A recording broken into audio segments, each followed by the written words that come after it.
Himalaya mountain के बीच में एक छोटे से गांव में एक लड़का विदाउट इलेक्ट्रिसिटी पढ़ाई करता है और आज 2021 में उसका बिजनेस 10 बिलियन डॉलर्स है। 1 बिलियन यानी 100 करोड़, 10 बिलियन मतलब 1000 करोड़ और ये डॉलर्स में है। सो 1000 इंटू 70 कीजिए और आप ही बताइए कितने पैसे हुए।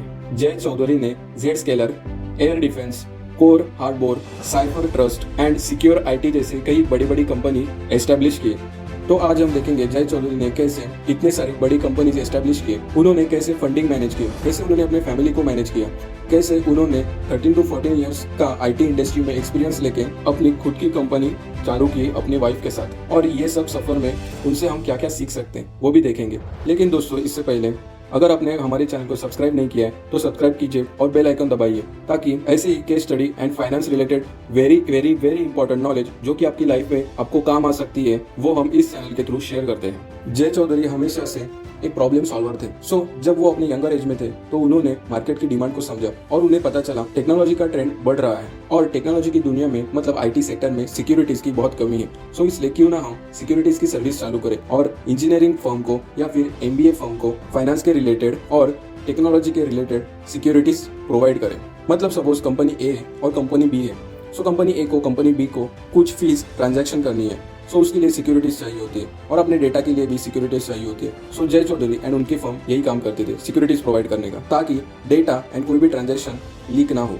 ईयर 2000 से लेके 2006 तक जय ने साइफर ट्रस्ट इस नाम की एक कंपनी चालू की जो कि ईमेल इंडस्ट्री में सिक्योरिटीज प्रोवाइड करने के लिए फर्स्ट कंपनी जानी जाती है। आगे जाके जैसे जैसे जय चौधरी को पता चला ई कॉमर्स में बहुत ही हाई वॉल्यूम पे ट्रांजैक्शन होते हैं, तब उन्होंने खास ई कॉमर्स कंपनी के लिए कोर हार्बर करके कंपनी चालू की।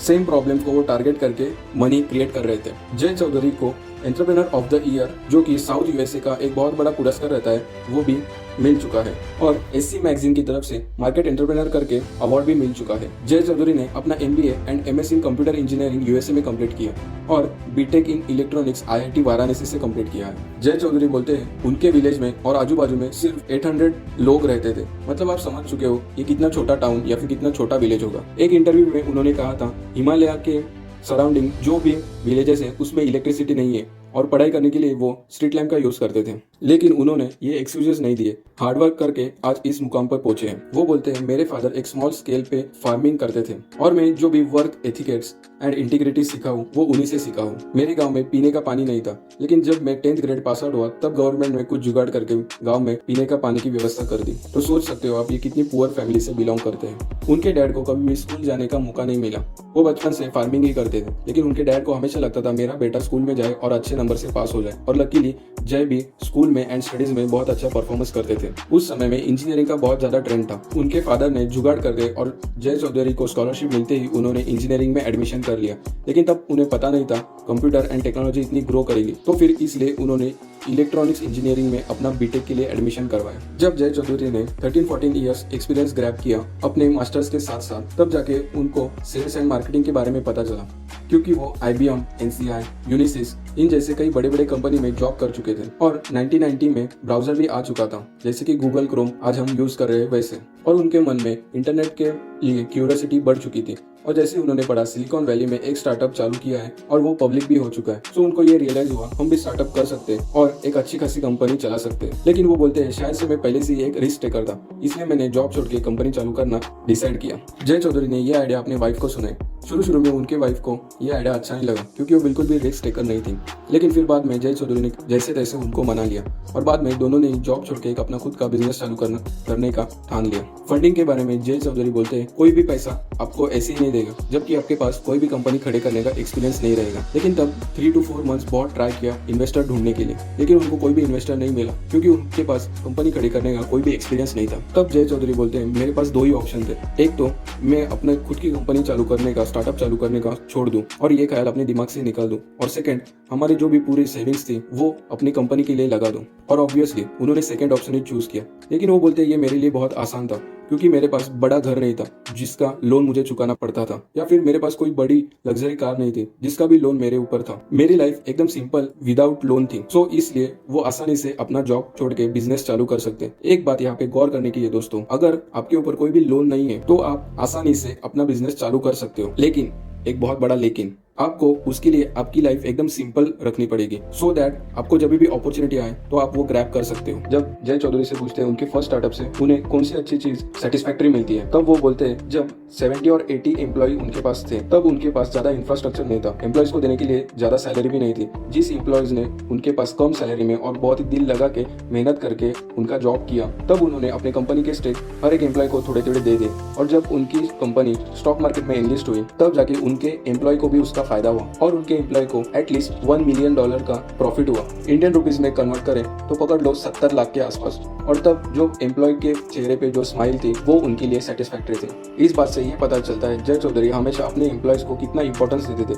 कितना उनकी खुशियों के लिए इंपॉर्टेंस देते थे। और ऐसे स्टार्टअप सक्सेसफुल होते हैं जो अपने कंपनी और अपने एम्प्लॉयज को ज्यादा इंपॉर्टेंस देते हैं। और जो कंपनी फेल होती है उनके सीईओ हमेशा खुद का सोचते, खुद के लिए पैसे बनाते और खुद के लिए ही पैसे रखते, और ऐसी कंपनी हमेशा डूब जाती है। जब चौधरी ने अपना फर्स्ट स्टार्टअप लॉन्च किया तब उनके पास बिल्कुल भी फंडिंग नहीं थी। उन्होंने खुद के पैसे, अपने वाइफ के जॉब के पैसे जोड़ के फर्स्ट स्टार्टअप चालू किया। लेकिन जब सेकंड स्टार्टअप की बात आई तब लोगों को पता चला ये बंदे में कुछ दम है, इसके पास एक्सपीरियंस है, कंपनी कैसे चलाते हैं। सो तब इन्वेस्टर्स और लोग उनके पास खुद चले आते थे कंपनी में इन्वेस्ट करने के लिए, क्योंकि आपको पता है अगर एक कंपनी पे आप 1000 रुपीज भी लगाते हो इनिशियल स्टेज पे तो आगे जाके वो 1 करोड़ में भी बदल सकते हैं। सो सिक्योर आईटी जो उनका फर्स्ट स्टार्टअप था उसके बाद उनको कभी भी पैसे की जरूरत नहीं पड़ी, क्योंकि उनके पास भी बहुत सारा पैसा था और इन्वेस्टर उनके लिए वेट करते थे कि ये बंदा आके पैसे लेके जाए और हमको प्रॉफिट बना के दे। सो सीफर ट्रस्ट ये कंपनी जय चौधरी ने खुद अपने पैसे से चालू की और वो बोलते हैं ये कंपनी के बाद उनका कैश फ्लो पॉजिटिव होने लगा, उनके पास प्रॉफिट आने लगे और सिर्फ 3 साल में जय चौधरी की कंपनी यूएस की सबसे बड़ी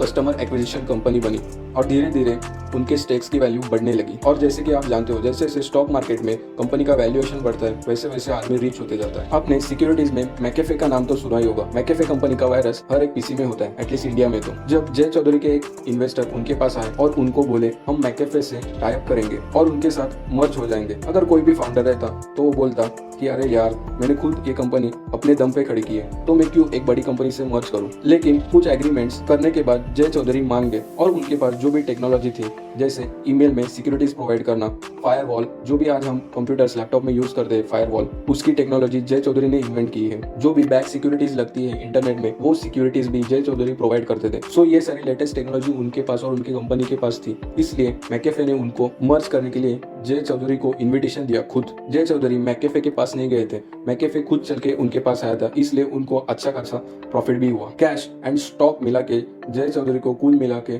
$400 मिलियन का फायदा हुआ। 1 मिलियन मतलब 10 लाख। सो 10 लाख इंटू 400 इंटू 70 जो कि डॉलर का भाव है। सो ये कैलकुलेशन भी आप ही कर लो अभी कितना पैसा होगा। इसके बाद जय चौधरी रुके नहीं, उन्होंने एयर डिफेंस, Zscaler जैसे कई बड़ी बड़ी कंपनी एस्टेब्लिश की। देखो कोई भी एक इंडियन बिजनेसमैन होगा अगर उसके पास $400 मिलियन होगा तो वो रुक जाता था और वो $400 मिलियन कहीं पे प्रॉपर्टी में, रियल एस्टेट में इन्वेस्ट करता था, ताकि उसको पता है रियल एस्टेट का भाव तो बढ़ने ही वाला है। लेकिन इससे इंडिया की, कंट्री की ग्रोथ रुक जाती है, क्योंकि पैसा एक ही जगह पे अटका रहता है और कोई भी नया इनोवेशन नहीं होता। इंडिया में यही एक सैड बात है कि सब लोग जिनके पास पैसा है वो सिर्फ और सिर्फ प्रॉपर्टी में ही इन्वेस्ट करते हैं, इसलिए रियल एस्टेट का भाव भी बढ़ता है और इकोनॉमी एक्सपोनेंशियली ग्रोथ नहीं हो पाती, क्योंकि नई कंपनीज, नई आइडियाज, नई इनोवेशन अपने कंट्री में नहीं बनते। और लास्ट जय चौधरी को जब पूछते एक कौन सी ऐसी चीज है कि आप अपने पास्ट में जाके चेंज कर सकते हो, तो वो बोलते हैं लकीली मुझे फैमिली का साथ मिला, मेरी फैमिली मेरे साथ थी जब मैं बिजनेस करता था, मेरी वाइफ ने भी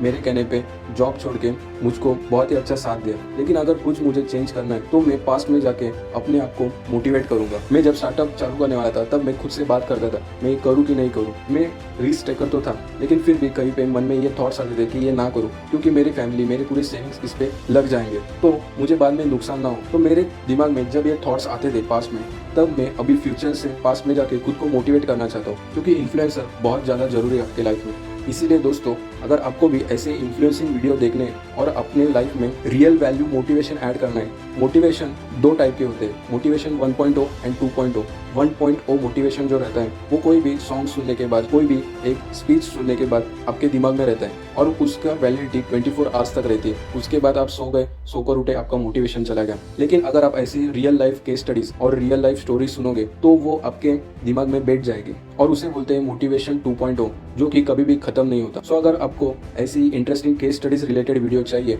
तो इस वीडियो को अपने दोस्तों के साथ शेयर करो ताकि व्यूज बढ़ जाए और हमें भी मोटिवेशन मिले और वीडियोस बनाने का। का। और अगर आप पहली बार आए हो तो चैनल को सब्सक्राइब करके नोटिफिकेशन बेल ऑन कीजिए। जय हिंद, जय महाराष्ट्र।